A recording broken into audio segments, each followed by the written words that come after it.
Hello and Happy New Year, everybody. I'm thrilled to welcome you back for Season 3 of Untangling Climate Finance. I'm Jay Tipton from Gordian Strategies, and I cannot wait to dive into another season of exploring climate finance. Now, we're kicking off this new season with a very special episode. I'm joined by 3 leaders from the U.S. Endowment for Forestry and Communities, Alicia Cramer, Peter Stangel, and Trevor Cutsinger. But before we get into today's convo, I want to share an exciting opportunity for those working in and around forest products, markets, and communities.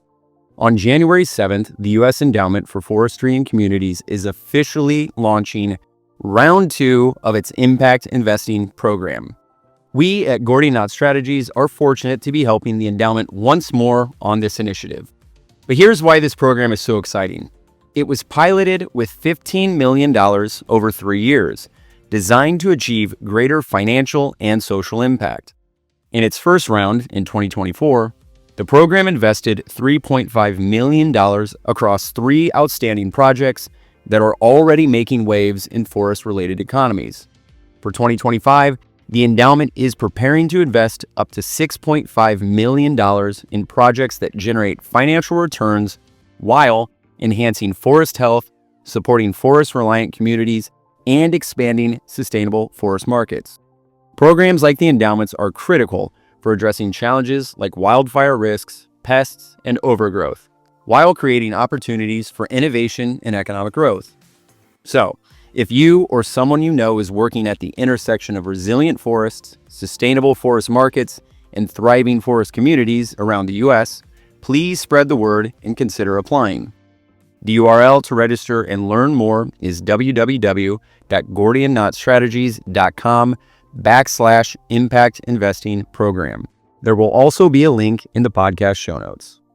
Now, back to the episode. This time, I bring you not just one conversation, but 3. I'll be speaking separately with Alicia, Peter, and Trevor. Each of them shares insights into how the impact investing program is driving positive change across the country. First, Peter will take us through the program's origins and its strategic framework. Then, Alicia will talk about the program's impact and share an inspiring success story. And finally, Trevor will round out the conversation with a look at the future, opportunities for the program to scale, collaborate, and tackle pressing challenges.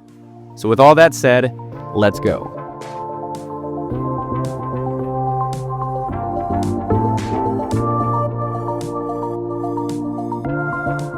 Hi, Peter. Welcome to the show. How are you doing today?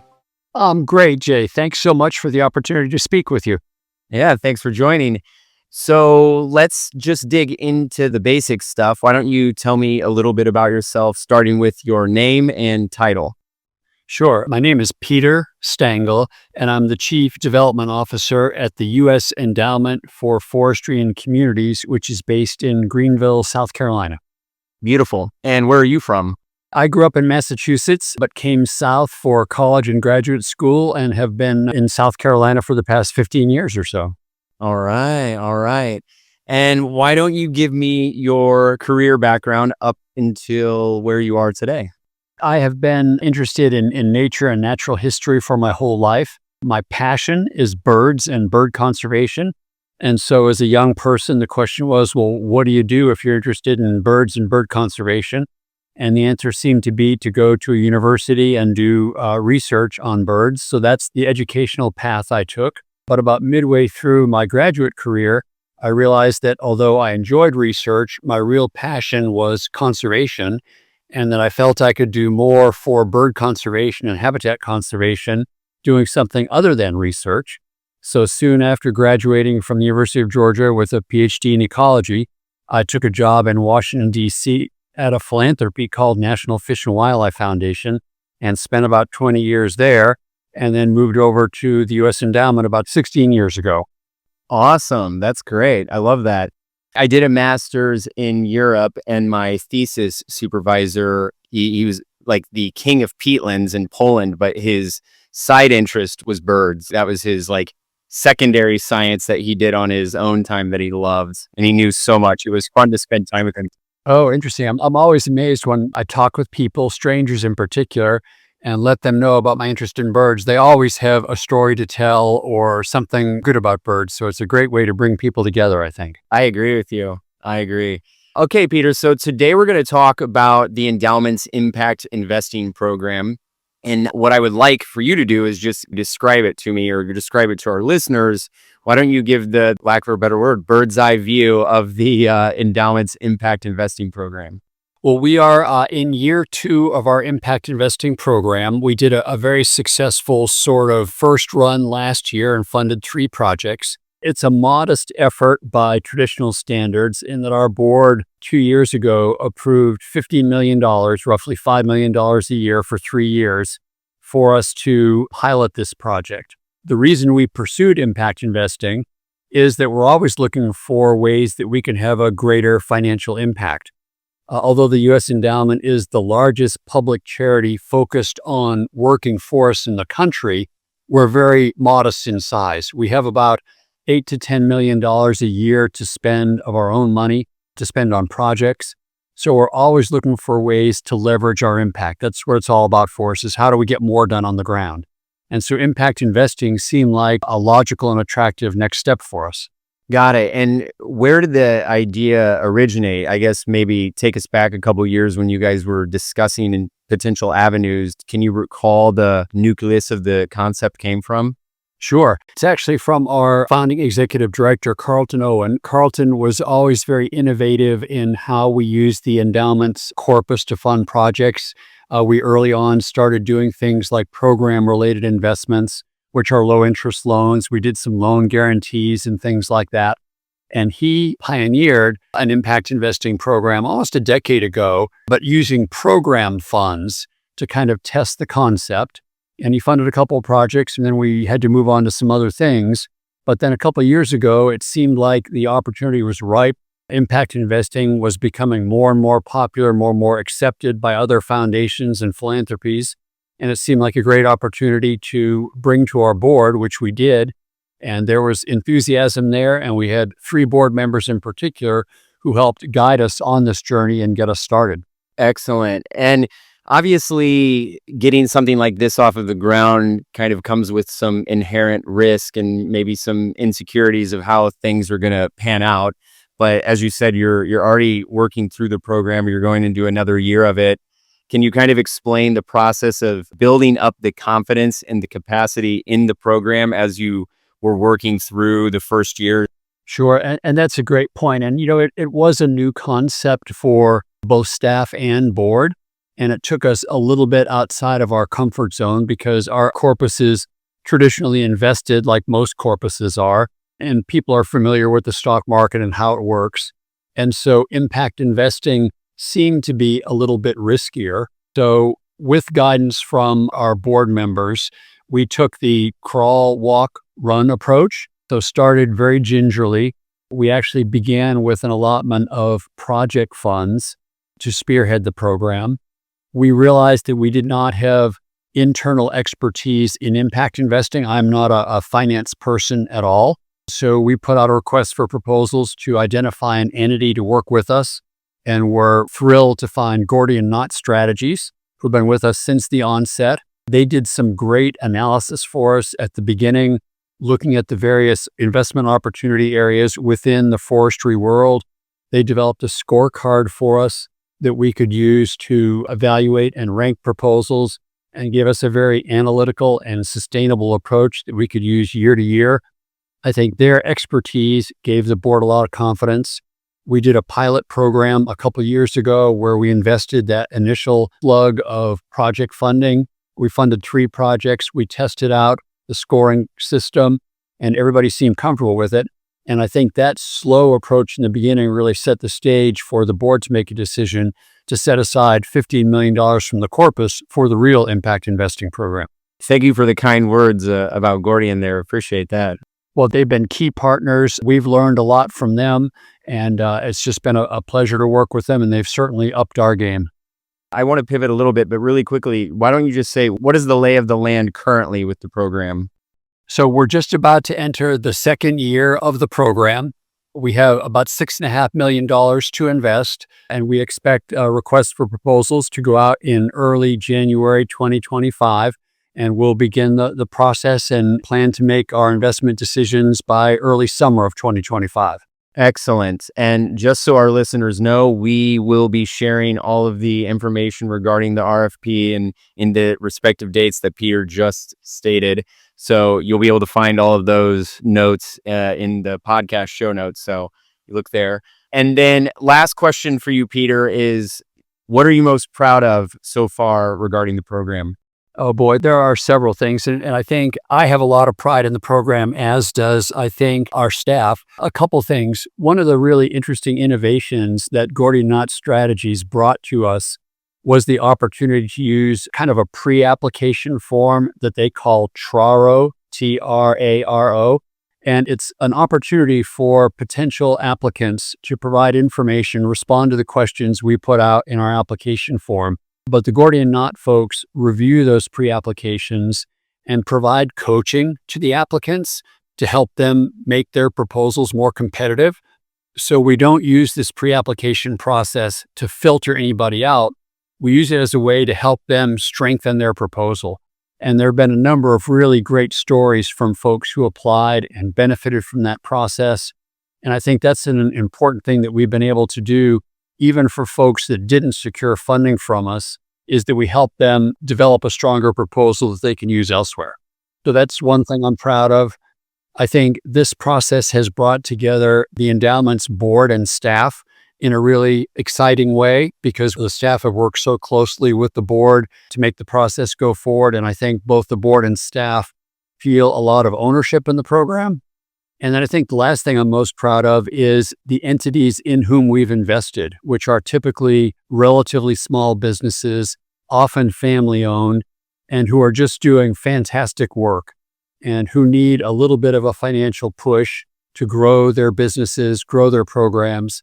And they're doing such exciting projects. And it's just been a pleasure to get to know them and see how passionate they are about the work that they do, and to learn about their concern and interest for forests and our natural resources. That's been extremely gratifying. I can imagine. You guys are doing great work over there, and we're very excited to be here talking with you to help promote the future of it. So keep up the great work. And I just want to say thank you one more time for taking some time out of your afternoon to speak with me, Peter. Well, thank you. It's been a pleasure, and we look forward to hopefully growing the program in the future. All right, so that was Peter Stangel, and next up we have Alicia Cramer, who's going to talk about the program's impact and give us a nice little success story. Great. Well, thank you, Jay. Alicia Cramer, Chief Operating Officer at the U.S. Endowment for Forestry and Communities for the past 7 years. Prior to that, I spent about 30 years in the paper, packaging, and forestry sectors. Post-graduation from a small liberal arts college called Teal College in northwestern PA, my career began as a research chemist for the Campbell Soup Company. And then I was off to the Heinz Corporation in Pittsburgh as a packaging engineer and manager for that organization. And it was there that I met a group from a company called Gulf States Paper, which is now the Westervelt Company, based in Tuscaloosa, Alabama. And I spent the majority of my career, about 24 years, working for the Westervelt and Gulf States Paper Corporation. And there I served in various capacities, including business development and startups. And during my time at Westervelt, I had the good fortune to be asked to serve on the board of directors for the U.S. Endowment for Forestry, where I am now working. And when I left Westervelt, when I retired from Westervelt, I made the switch from a board position to a staff position. And I really believed in the endowment's mission and loved the program work that was taking place within the endowment. And that's where I've spent really the past 7 years of my career. Well, I'm glad that you're connecting with the mission there. And are you calling in from Alabama, or where are you these days? No, I'm actually calling in from central Pennsylvania. This is where I was born and raised, and we moved back here to help care for my elderly mother.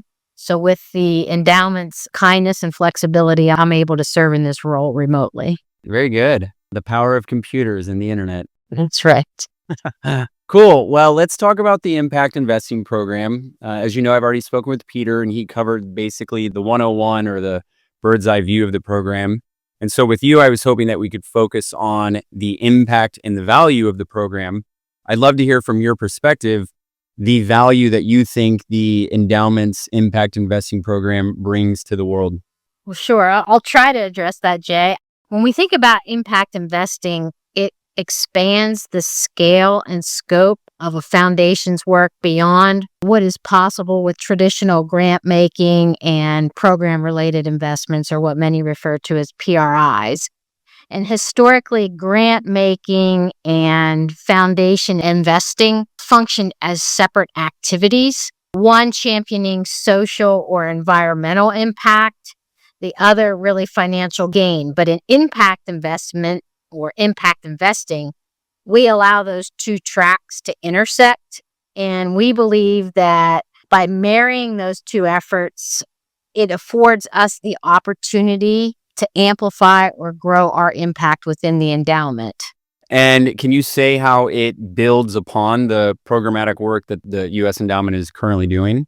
Yeah, absolutely. So one of the desired incomes is to shift away from just a grant making mode and focus more on a holistic approach to our program management, hopefully resulting in long-term sustainable impact. So I really think it builds on, it's almost a stepping stone beyond a grant making. The impact investment takes that program work one level deeper or one level further. Yeah, I know what you mean.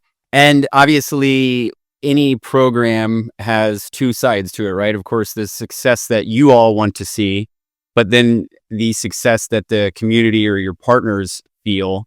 And can you describe how you think that the program has actually been received by your partners and the communities that the program is working in? Yeah, so impact investing, as Peter probably mentioned, within the U.S. Endowment is relatively new for us, but our partners seem to be really liking the idea and view it as an opportunity for that stepping stone approach. Grant making and PRIs serve one particular opportunity or one particular role for our partners, but impact investment takes it to a whole new level. And so I think they've really embraced the idea of using or leveraging those early PRIs and grants to help attract or source this impact investment. Mm-hmm. And now that the first round is active and going on, maybe you have a little bit of clarity on some success stories from the partners. So maybe you can give me details or share information on one of the impact program success stories. So I think a good example that I can point to with one of our partners is with an organization called Tanbark, which is a Maine-based company focused on molded products. They are an environmentally conscious company, and they seek to reduce plastic waste by providing substitute fiber-based products for certain packaging applications to displace some of the single-use plastics that exist out there in different sectors or different markets. And Tanbark is led by the LaCase family, which has a lot of expertise in molded fiber and also has very strong leadership when it comes to product distribution and business development. But early on in this engagement, we had provided a low interest loan or a PRI to Tanbark to really get some early stage capital into the business and to help overcome some of the early scaling efforts and help with their research and development needs. And like I had mentioned, we traditionally had used grants or PRIs to fund our program work. Well, we did that early on, and we were really pleased when they put in a proposal for the impact investment work. And what we hope is that they'll be able to build on those early investments to really get the scale and build the capacity they need to help them be competitive in the sector. And our hope is that we're going to be able to say one day, hey, we knew that company when they were small because we see great opportunities for them. And I think these investment dollars really helps them propel into that next stage of capital deployment, and maybe also seek additional of investors by using our seed capital, if you will, as leverage also to help de-risk some of the future investment by Tanbark. So we're really excited to see where their next phase is going, and we know they're destined for greatness. Yeah, I like to hear that. And we'll definitely keep an eye on them. And I think you hit the nail on the head that oftentimes the early investment can lead to more investment as time goes on, as they've had a chance to kind of establish themselves. So it's very possible that the impact investing program does lead to them raising more capital down the road. So that's exciting. One other thing, Jay, I think it's worth mentioning with traditional foundations and endowments, there's so many great projects that you can fund. And sometimes you deploy your capital or make investments in several for short periods of time. I think these impact investment dollars allow you to really partner and collaborate with these organizations for a longer period of time, which gives them some patient capital to do things that other typical grants would not allow an organization to fund. That's exactly right. 100%. Well, let's talk about the future of the program. What is in store for the next round of the impact investing program? So in Q1 of 2025, we will launch round 2 of our impact investment program. And we're hoping to find more existing projects or programs that we have previously funded, submit proposal, but that does not mean we're not looking forward to new entrants. So we're going to look to possibly build on some of those earlier grants and low interest loans that we've provided, while also seeking new partners for these investment dollars. So hopefully getting some return projects, but also expanding it a bit. And do you have plans to scale the program? We do. Initially, our board approved $15 million pilot, and with the success of these first rounds, we are certainly looking to make another request from our board to grow this program and just to make it be part of our overall investment portfolio going forward. Great. Scale is what it's about. So I hope that happens for you all. Thank you. All right. So, Alicia, I will close out by just saying, are there any final thoughts that you want to include that we didn't cover? I would just say that we're really excited on how we can use these investment or impact dollars to really deliver impact in our program work. And we are very targeted in where we put our funds. It's certainly mission aligned, and it falls within our 3 initiatives where we're hoping to deliver impact. And we would ask that those considering the need for impact investment dollars to really take a hard look at our RFP, because we would be excited to entertain your proposals. Fantastic. Well, I appreciate that. And I appreciate you taking 20 minutes out of your day, Alicia, to join me today. Oh, it was my pleasure, Jay. Thank you so much. Okay. Once again, that was Alicia Cramer.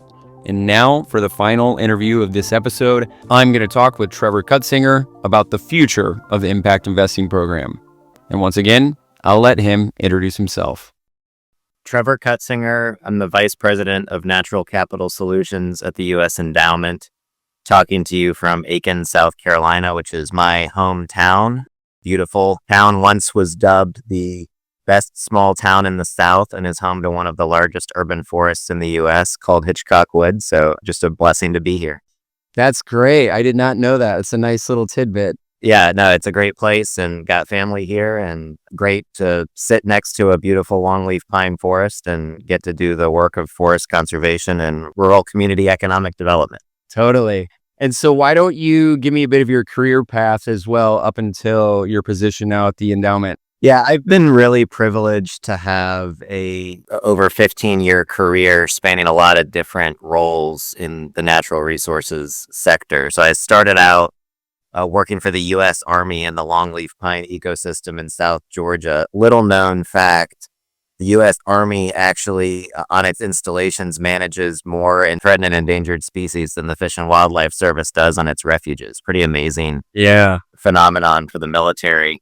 But I got to work on gopher tortoise habitat work, moving gopher tortoises off of new construction tank ranges, protecting red-cockaded woodpeckers, learning about prescribed fire and conservation easements. Actually, probably the most fun I've ever had getting paid was doing prescribed fire from an ATV. That's a pretty fun job. Yeah. And then after that, I took another Army job at Army Environmental Command, sort of overseeing the Army compatible use buffer initiatives at some of the installations, mostly in the Southeast US. Had a great experience doing that. But then I needed to get out of government work and moved on to about an 8-year stint at the Conservation Fund, which is a national nonprofit conservation organization. And I was part of a team focused on protecting working forests across the country. And while I was there, our unit purchased, managed, and protected over 600,000 acres in 16 states, valued at over $500 million.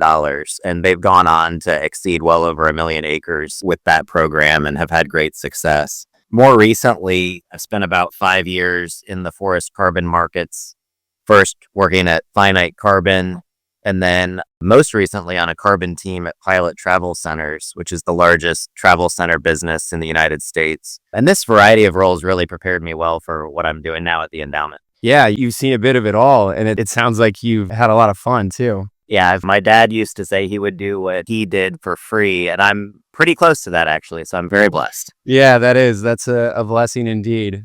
Well, let's talk about the Endowment's impact investing program. I've spoken with Peter about the basics of the program, and then I've spoken with Alicia about the value and the success of it thus far. And so with you, I was hoping that we could explore the future and maybe other iterations. So as you had mentioned, you're a relatively new addition to the U.S. Endowment team. When you came on board, what was the mandate for Trevor? Yeah, so maybe just a little bit of background that will give better context to what my mandate is. So, the endowment has a really stellar track record deploying our own grants and loans for the benefit of the forest sector and forest reliant communities. We also have a great track record and are proud to be a fiscal partner of several government agencies, most notably the U.S. Forest Service. But what we haven't really done a lot of over the years is build strategic partnerships with other mission-aligned private funders and investors. And so my mandate really is to bring others in, bring other private partners in, and provide opportunities to invest in projects with high levels of impact and strong financial returns. And the endowment, in my view, and I've known it since its infancy back in 2006, is really well positioned to be the impact fund manager of choice for investors who are interested in the U.S. forest sector and want to align their capital with both really positive environmental and economic and community impacts with strong financial returns. So I want to double click on that a little bit because you had spoken about partnerships and maybe co-investment. And I think that's a great way to scale. So why don't you go in a little bit of how you envision the potential there to extend and scale the program with co-investment and with potential partners? Yeah, great question. So I keep telling people we can't be everything to everyone. This is a country of 750 million acres of forests. And so, the endowment, while we have a very strong financial platform, we really only are able to deploy about $8 to $10 million a year using our programmatic strategies. And now we have this really powerful $15 million impact investment program that we'll be deploying over the course of 3 years. And while this is really important capital, it's just not nearly enough to truly move the needle across a country of this size with the types of forest resources we have.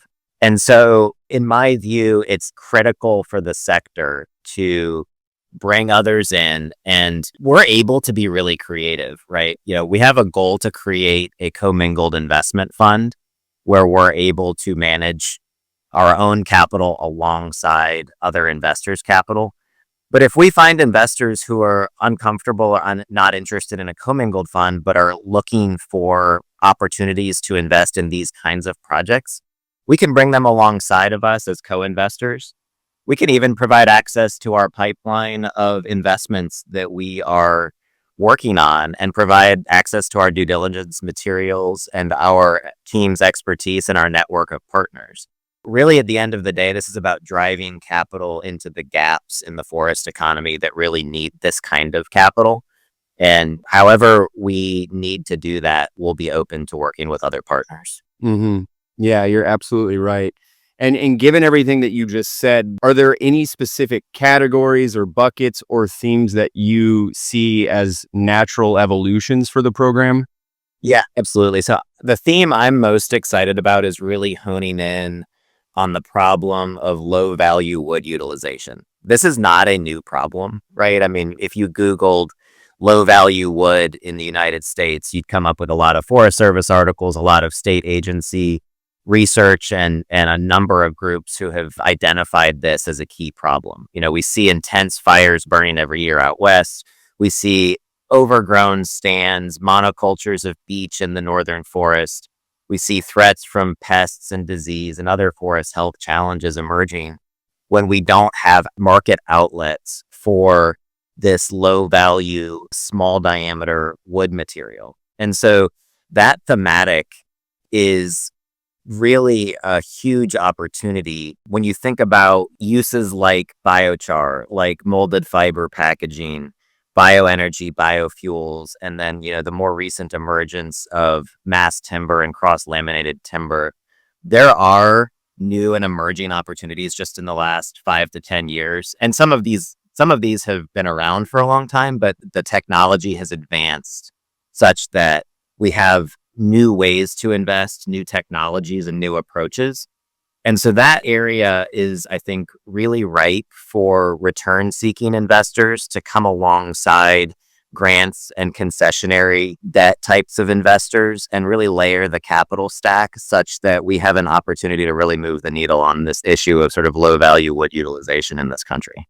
Yeah, that's a great one. And obviously, with any opportunity, there comes challenges. And so, part two of that is, as you've pointed out, that is an opportunity. What do you think are some of the challenges that you'll face in addressing that and perhaps ways to overcome those challenges? So I think the biggest challenge is making a compelling argument to new investor audiences who may be looking at the forest sector for the very first time, right? I mean, we've seen just tremendous amounts of investment in technology and AI and, all these other sort of new opportunities that offer really huge upside. And forestry might initially seem unappealing or unlikely to offer expected returns. But there are opportunities to achieve strong returns, especially sort of more on the technology and innovation side of this thematic of low value wood utilization. And the bonus that I think we have to really educate this sort of new investor or doubling down investor audience is that alongside potential for strong returns, you get to make healthier forests and you get to make stronger communities at the same time. And my question will always just be, who wouldn't want that, right? I think it's a huge opportunity for the double or the triple bottom line return dynamic. Yeah, and I would say that through a lot of the conversations that we're having and just the market in general and things that we read, there is a growing interest in the triple bottom line, right? Beyond just the actual financial return, there appears to be, even outside of just impact investors or traditional impact investors, other groups that want to see co-benefits and co-value beyond just the financial return. So I feel as if we're kind of entering in an era of where that really is a part of the mandate of the investor as well as just the return. Yeah, I agree. And I think that we're at a unique time. And I guess every group probably says something like that. But interest rates are dropping. Stock markets, global markets are at all-time highs and seem to be achieving those new highs frequently. And we're seeing generational transfer of wealth. There's a lot of capital out there, and I believe there's a lot of capital looking for impact opportunities that they can steward their resources responsibly for their families or their institutions and the next generation, but also be able to tell a really positive story about the kinds of impacts that their investments have had. I'm with you. I couldn't agree more. Well, Trevor, I will kick it over to you. If there are any final thoughts that you want to include, it's open floor. And if not, Yeah, I would just say, this is personal to me. My family is a timberland owning and managing family in South Carolina, not huge acreage, but nonetheless, it's a working forest. And we see issues frequently that I think are really important to address, right? We had Hurricane Helene come through and knock down a bunch of our hardwood timber. That's an issue that a lot of people in this area have seen.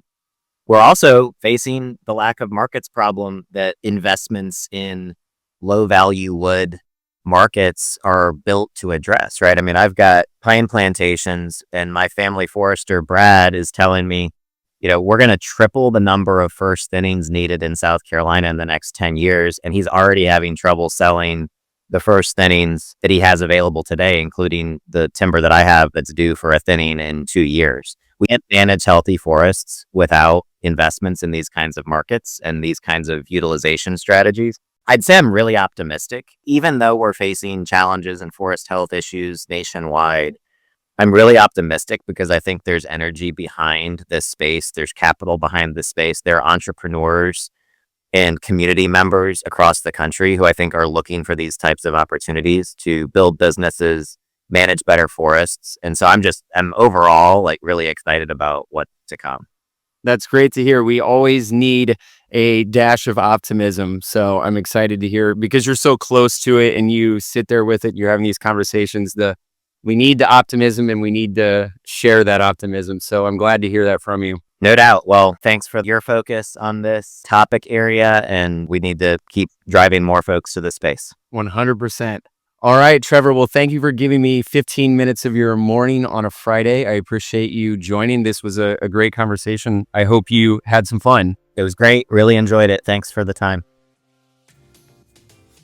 And with that, we wrap up today's episode. Don't forget to check out the RFP for the second round of the U.S. Endowment's Impact Investing Program. You'll find a link in the podcast show notes and on our website at www.gordiannotstrategies.com/Impact Investing Program. Before you go, make sure to subscribe and leave us a review on Spotify or Apple Podcasts. If you're on Spotify, tap the bell icon to stay updated whenever a new episode drops.